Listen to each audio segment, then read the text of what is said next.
निश्चित रूप से हिंदू सोया है। हिंदू अगर सोया ना होता तो देश में ये हाल ना होता। चाहे वो श्रद्धा का कांड हो, कोलकाता की बेटी का कांड हो, पालघर के संतों का कांड हो, या राजस्थान के कन्हैया लाल दर्जी की हत्या का कांड हो, हेमराज आदर्श जैसे छोटे छोटे बच्चों का कांड हो, बहराइच की घटना हो, नूह मेवात मणिपुर की घटना हो। भारत का हिंदू सोया है, उनको जगाने की जरूरत है और जगाने के लिए हिंदुओं तक पहुंचना जरूरी है। मौलाना साहब ने कहा कि अगर यात्रा को रोका जाए तो हम तो कहते हैं कि इस देश में बहुत सी यात्राएं होती हैं, सब यात्राओं को रोका जाए, हमारी यात्रा को फिर रोका जाए। हज की यात्रा होती है, रोका जाए। इनके ताजिया निकलते हैं, उस यात्रा को रोका जाए, उससे भी देश में दंगे हो सकते हैं। हमारी यात्रा एकता के लिए, हमारी यात्रा जात पात को मिटाने के लिए, हमारी यात्रा शांति के लिए, हमारी यात्रा हिंदुओं में क्रांति के लिए, हमारी यात्रा देश को जगाने के लिए, हमारी यात्रा तलवारों से लड़ने के लिए नहीं, विचारों से लड़ने के लिए है। 29 तारीख को दोपहर 2 बजे लाखों हिंदू राम राजा ओरछा में एक साथ संकल्प लेने वाले हैं। ये उनके लिए जवाब है जो कह रहे थे 15 मिनट के लिए पुलिस हटा लें। हम उनसे कहेंगे 5 मिनट में हिंदुओं का उबाल देख लें। आज हमारे साथ एक बहुत खास मेहमान जुड़ रहे हैं सवाल पब्लिक का शो पर। पब्लिक के कई सवाल हैं, लेकिन हमारे खास मेहमान हैं आचार्य धीरेन्द्र कृष्ण शास्त्री जी, जिन्हें प्यार से लोग बाबा बागेश्वर कहते हैं, जो 21 नवंबर से 29 नवंबर तक एक पद यात्रा निकाल रहे हैं, जिसे इन्होंने हिंदुओं की जोड़ने की यात्रा बताई है। क्या करेंगे, क्या मैसेज है, ये तमाम बातें हम उनके साथ करेंगे। बाबा बागेश्वर जी, आज आपका बहुत स्वागत है टाइम्स नाउ नवभारत पर और सवाल पब्लिक का शो पर। मैं सबसे पहले आपसे यही पूछना चाहती हूं कि आज आपकी यात्रा का पहला दिन था।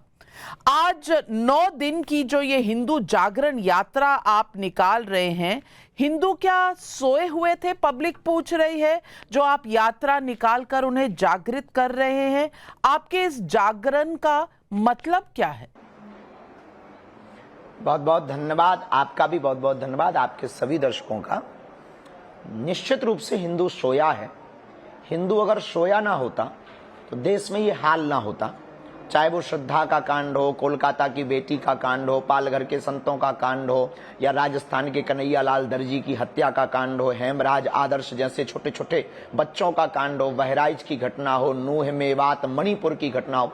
इस देश के ऐसे लाखों उदाहरण हैं जिससे प्रत्यक्ष होता है भारत का हिंदू सोया है, उनको जगाने की जरूरत है और जगाने के लिए हिंदुओं तक पहुंचना जरूरी है। और हिंदुओं तक पहुंचने के लिए हमको हवाई जहाज और ट्रेनों से नीचे उतरकर सड़कों पर आना पड़ेगा। वही हमने आज से प्रारंभ किया है।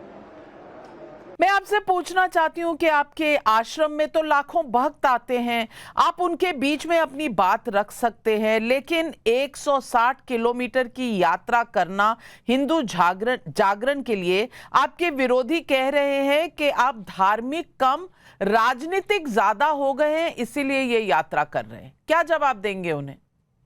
पहली बात तो हमारा निजी किसी से विरोध नहीं है, और ये जो भी लोग कह रहे हैं उनकी विचारों की इतनी संकुचित दृष्टि है, क्योंकि हम ऑलरेडी ये बोल चुके हैं कि ना हमें किसी पार्टी का सपोर्ट करना है, ना हमें वोट चाहिए, ना हमें राजनीति में आना है। हमारा सिर्फ एक ही उद्देश्य है, धाम पर वो लोग आते हैं जो अपनी निष्ठा श्रद्धा बहुत समर्पित किए और सामर्थ्यवान होते हैं, बिछड़े और पिछड़े नहीं आ पाते, इसलिए हम उनसे मिलने के लिए गांव-गांव आए।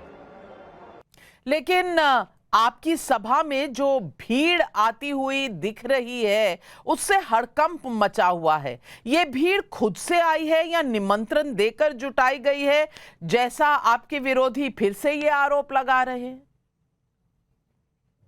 विरोधियों का पेट खराब होना जरूरी है। हमें लगता है कि उनको देख नहीं सुहा रहा, ये भीड़ के लिए कोई प्रयोजन नहीं किए गए। हमने आह्वान किया, अपनी बात रखी, बांग्लादेश के हिंदुओं का हमने तर्क दिया, कश्मीरी पंडितों का तर्क दिया, रामचरितमानस जलाने वाली घटना का तर्क दिया कि अगर तुम आज नहीं जागे, आज तुम सड़कों पर नहीं आए, तो कल बांग्लादेश की तरह भारत के हाल होंगे। और बांग्लादेश के पास तो ऑप्शन है कि वो भारत में शरण ले सकता, पर बांग्लादेशी हिंदुओं के पास ऑप्शन है, पर भारत के हिंदुओं के पास ऑप्शन नहीं है। वो किसकी शरण में जाएगा? हम मानते हैं देश संविधान से चलेगा, पर संविधान में भी आत्मरक्षा के लिए कहा गया है, इसीलिए हम सड़कों पर निकले हैं। अब विरोधी क्या कहते हैं ये उनका निजी मैटर है। दूसरी बात, उल्लुओं को सूर्योदय से परहेज होता है और दिक्कत होती है। उल्लू हमेशा अंधेरा चाहते हैं। उसी प्रकार ये जो विरोधी हैं ये देश में खंड खंड चाहते, भारत के फिर से टुकड़े करवाना चाहते, ये सरतन से जुदा नारे लगाने वालों के सपोर्ट में खड़े हैं, इसलिए ऐसी बातें बोल रहे हैं बहकी बहकी। विरोधियों को आप उल्लू कह रहे हैं। वो तो कहते हैं कि लोग कहते हैं कि आपका जो तिरस्कार करे उन्हें ज्यादा करीब रखिए। आपको लगता है विरोधियों को इस तरह से कहना चाहिए? ये भी एक विरोध हो जाएगा? नहीं बहन, हम उनका तिरस्कार नहीं कर रहे हैं और हम सम्मान के भूखे भी नहीं। सम्मान के भूखे होते तो हम सड़कों पर ना निकलते, अपनी कथाओं में जीवन बहुत अच्छा जी रहे थे। हम दरबार लगा के अपनी जिंदगी बहुत अच्छी जी रहे थे। हम देश विदेश जाकर के अपनी जिंदगी बहुत अच्छी जी रहे थे। हमको क्या पड़ी इतना खर्च करने की? हमको क्या पड़ी पैदल चलने की? हमको क्या पड़ी जान हथेली पर लेने की? हमको क्या पड़ी धर्म के विरोधियों को मुंह तोड़ जवाब देने की? हमें कल की स्थिति भारत की दिखाई पड़ रही कि आज अभी नहीं तो कभी नहीं, कहीं देर ना हो जाए, पर बाद में कोई ये ना कह पाए कि हिंदुओं को कोई जगह नहीं पाया, किसी ने बताया नहीं। और इस देश में गुलामी कितनी देरी से नहीं कितनी जल्दी आती है। लाखों उदाहरण पड़े हैं, चाहे वो डच हो, पुर्तगाली हो, बाबर हो या अंग्रेज हो, सबने गुलाम बनाया और भारत के लोग गुलाम बनते गए। और हमें लगता है कि जल्दी ही अगर हिंदू नहीं जगा, सड़कों पर नहीं उतरा, तो इस्लामिक राष्ट्र होते हुए देर नहीं लगेगी। कई मौलानाओं ने आपकी हिंदू जागरण सनातन जागरण यात्रा का विरोध किया है। मौलाना शहाबुद्दीन रिजवी ने आशंका जाहिर की है कि इससे हिंसा हो सकती है, सांप्रदायिक दंगे हो सकते हैं, इसलिए आपकी यात्रा को तुरंत रोका जाए। आप उन्हें क्या कहेंगे? मौलाना साहब ने कहा कि अगर यात्रा को रोका जाए, तो हम तो कहते हैं कि इस देश में बहुत सी यात्राएं होती हैं, सब यात्राओं को रोका जाए। हमारी यात्रा को फिर रोका जाए। हज की यात्रा होती है, रोका जाए। इनके ताजिया निकलते हैं, उस यात्रा को रोका जाए, उससे भी देश में दंगे हो सकते हैं। हमारी यात्रा एकता के लिए है, हमारी यात्रा जात पात को मिटाने के लिए, हमारी यात्रा शांति के लिए, हमारी यात्रा हिंदुओं में क्रांति के लिए, हमारी यात्रा देश को जगाने के लिए, हमारी यात्रा तलवारों से लड़ने के लिए नहीं, विचारों से लड़ने के लिए है। और इसके बाद भी अगर मौलाना को लगता है कि हमारी यात्रा बंद करनी चाहिए, तो हम उनको कहेंगे कि वेलकम टू यू। दिल्ली दूर नहीं है, हम भी भारत से बाहर नहीं है, चले आए, बंद करवा दें। आजकल एक नारा बहुत लोगों के बीच गूंज रहा है, बटेंगे तो कटेंगे। योगी आदित्यनाथ से लेकर प्रधानमंत्री नरेंद्र मोदी तक इसके कई वर्जन्स आ चुके हैं। बटेंगे तो कटेंगे, एक हैं तो सेफ हैं। मैं पूछना चाहती हूं, आप इस नारे को कैसे देखते हैं और आपको इसमें कौन सा मैसेज नजर आता है? हम राजनीतिक टिप्पणियों से बचते हैं। हमारा रास्ता बहुत क्लियर है, विजन और मिशन दोनों हमारे क्लियर हैं। आध्यात्मिक बात, सनातन की बात, अपने धर्म का प्रचार। लेकिन अगर एक दृष्टि से हम देखें, अगर किसी ने एज ए मुख्यमंत्री कहा, तब तो हम कुछ नहीं कह सकते, कोई भी पक्ष या विपक्ष नहीं कह सकते। पर किसी महंत ने अगर ये बात कही, बटेंगे तो कटेंगे, या किसी राष्ट्र प्रेमी ने ये बात कही, तो उचित कही। अगर हम बटेंगे तो निश्चित रूप से कटेंगे, चाहे वो चीन के हाथों कटें या पाकिस्तान के हाथों कटें। तो हम जिस यात्रा को लेकर निकले हैं, उसका मकसद ही यही है कि हम सबको एक होना है, भेदभाव से ऊपर आना है, जात पात से ऊपर आना है। तो बाकी राजनेता अपने अपने बयान हर प्रकार से देते रहते हैं, पक्ष विपक्ष चलता रहता है। आचार्य धीरेन्द्र शास्त्री जी, आपने ये मांग की है कि मंदिरों मस्जिदों में भी राष्ट्रगीत हो। इस मांग के पीछे कोई खास वजह है? आपका तर्क क्या है? आप राष्ट्रगीत मंदिरों मस्जिदों में क्यों चाहते हैं? सिर्फ मंदिर और मस्जिदों में राष्ट्रगीत बजने गाने को लेकर के सिर्फ हमारा लॉजिक ये है कि हम इस देश में ये पता करना चाहते हैं कितने देशद्रोही हैं, कितने राष्ट्रप्रेमी हैं। जिन्हें राष्ट्रगीत और राष्ट्रगान से दिक्कत हो या हो रही है, निश्चित रूप से वो राष्ट्रद्रोही है। जब आप राष्ट्र का खाएंगे तो राष्ट्र का क्यों नहीं गाएंगे? राष्ट्रगीत गाने में दिक्कत क्या? हमारे आपके सबके पूर्वजों ने इस देश को आजाद कराने के लिए अपनी बलिदानी दी, राष्ट्रगीत और राष्ट्रगान को स्वीकार किया, संविधान को स्वीकार किया। तो उसके प्रति श्रद्धा अर्पित करने में कैसी मूर्खता? ये तो हमें लगता है कि दोगलापन होगा, ये तो हमें लगता है राष्ट्र के साथ देशद्रोह केस आपके ऊपर होना चाहिए। तो मंदिर में और मस्जिद में राष्ट्रगान राष्ट्रगीत होने ही चाहिए, बहुत जरूरी है। हम मंदिर और मस्जिदों से राष्ट्र के प्रति भक्ति नहीं अगर उत्पन्न कराएंगे तो इस देश में राष्ट्रभक्त कहां से आएंगे? इस देश में फिर दंगे वाले लोग आएंगे। मंदिर और मस्जिद ही राष्ट्रभक्त की ओर ले जा सकते हैं, चाहे वो कोई भी हो। राष्ट्रभक्ति सर्वोपरि होनी चाहिए। लेकिन फिर तो आपके ये विरोधी लॉजिक है कहेंगे हमारा। कि आप होते कौन हैं लोगों को टेस्ट करने के लिए कि कौन राष्ट्रभक्ति करता है कौन नहीं करता, जहां जिस देश में हम कागज नहीं दिखाएंगे जैसा नारा निकल गया था, वहां लोग ये नहीं पूछेंगे कि बाबा बागेश्वर क्यों लोगों की परीक्षा लेना चाहते हैं और क्यों खास करके एक धर्म वालों की परीक्षा लेना चाहते हैं कि वो कितने राष्ट्रभक्त हैं। हमने किसी एक धर्म वाली बात ही नहीं बोली, ना तो हमने मुसलमानों के खिलाफ बोला, ना ईसाइयों के खिलाफ बोला। मंदिर में हमने अपने लोगों के पक्ष में खिलाफ भी बोला और उनके खिलाफ भी बोला और अपने के पक्ष में भी बोला, उनके पक्ष में भी बोला।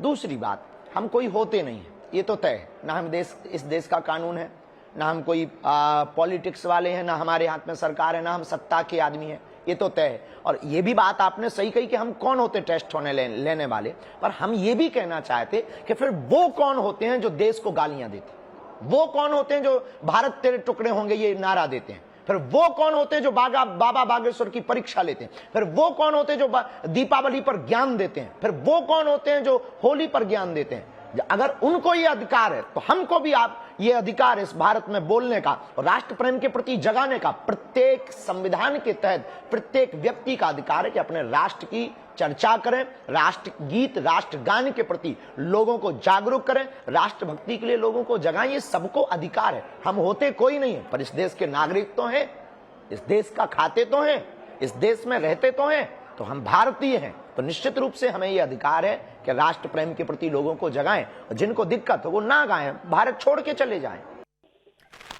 बाबा बागेश्वर जी, आप खुले मन से कह रहे हैं कि जात पात की करो विदाई, दूसरी तरफ एक पूरा विपक्ष है जो जातिगत जनगणना पर अड़ा हुआ है, चाहे वो राहुल गांधी हो चाहे वो अखिलेश यादव हो, सब इसी की मांग कर रहे हैं। ऐसे में आपको नहीं लगता कि आप जाति का विरोध करके इंडिया अलायंस के राजनीतिक मंसूबे का विरोध कर रहे हैं?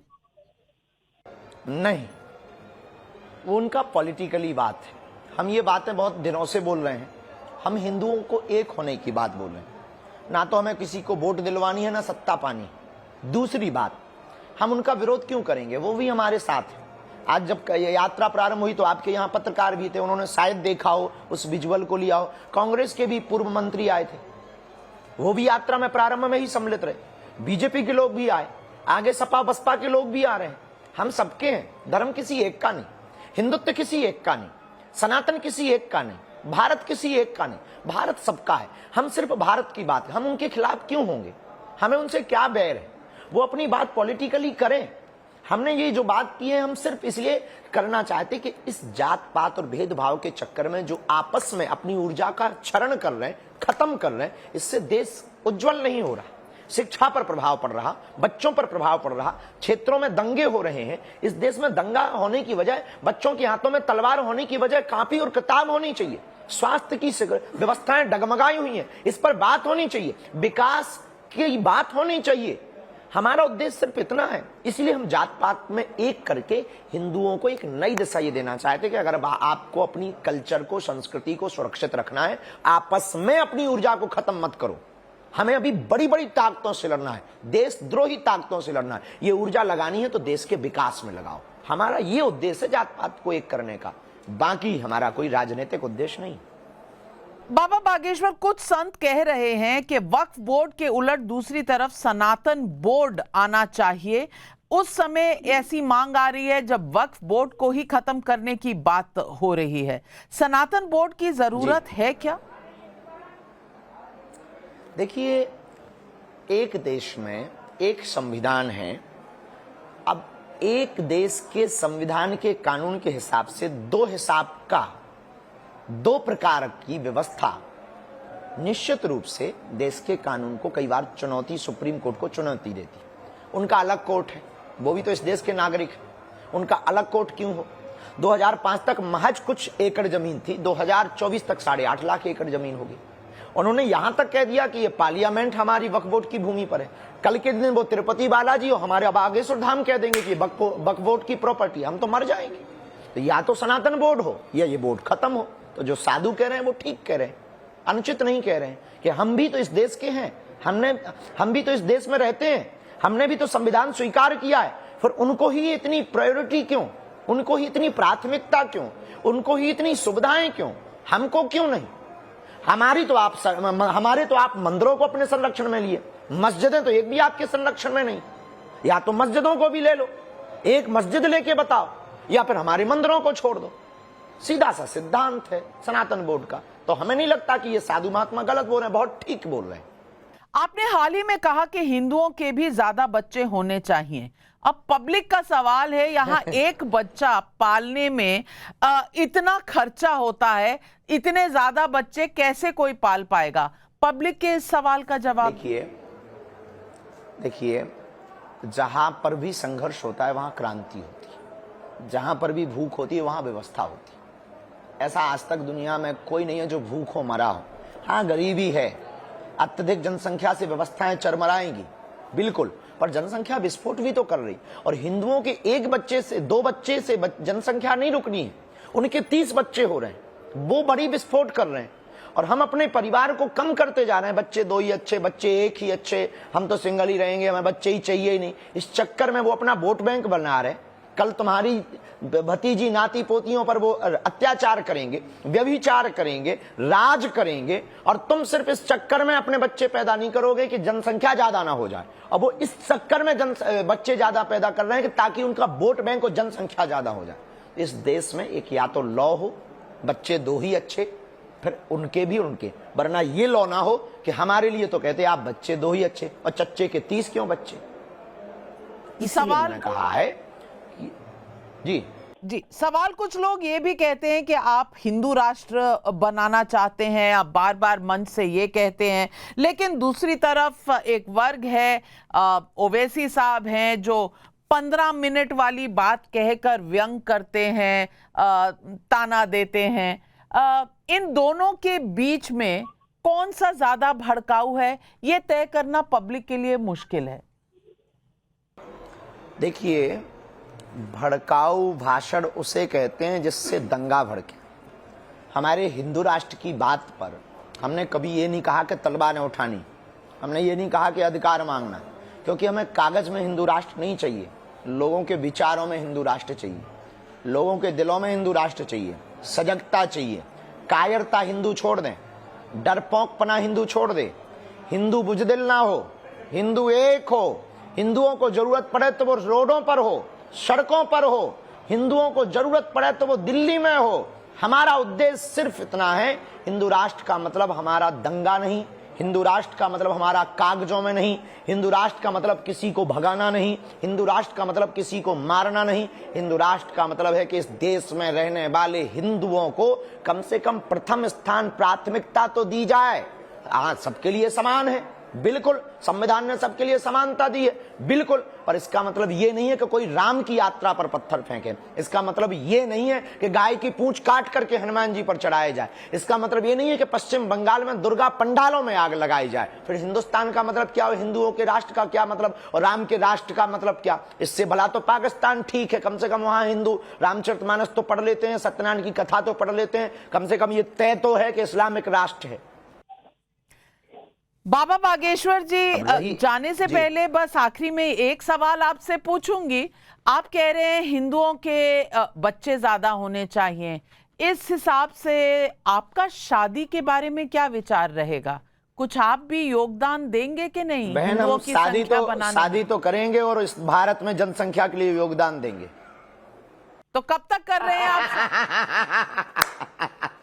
जल्दी ही। पहले तो ये भेदभाव, जात पात को मिटाने वाला यात्रा हमारी पूर्ण होवे, आप ऐसी शुभकामनाएं दें। और जो आपसे ये सवाल करते हैं उन लोगों से भी कहिए कि ये संकल्प सबके लिए है, 100 करोड़ हिंदुओं के लिए है, ये यात्रा 100 करोड़ हिंदुओं की है। 29 तारीख को दोपहर 2 बजे लाखों हिंदू राम राजा ओरछा में एक साथ संकल्प लेने वाले हैं, ये उनके लिए जवाब है जो कह रहे थे 15 मिनट के लिए पुलिस हटा लें। हम उनसे कहेंगे 5 मिनट में हिंदुओं का उबाल देख लें, जरूरत लगे उन्हें तो 29 तारीख को ओरछा आ जाएं। धन्यवाद। बाबा बागेश्वर जी, हमसे बात करने के लिए बहुत बहुत धन्यवाद और पब्लिक के सवालों का जवाब देने के लिए आपका हृदय से धन्यवाद करती हूँ। नमस्कार। बहुत धन्यवाद।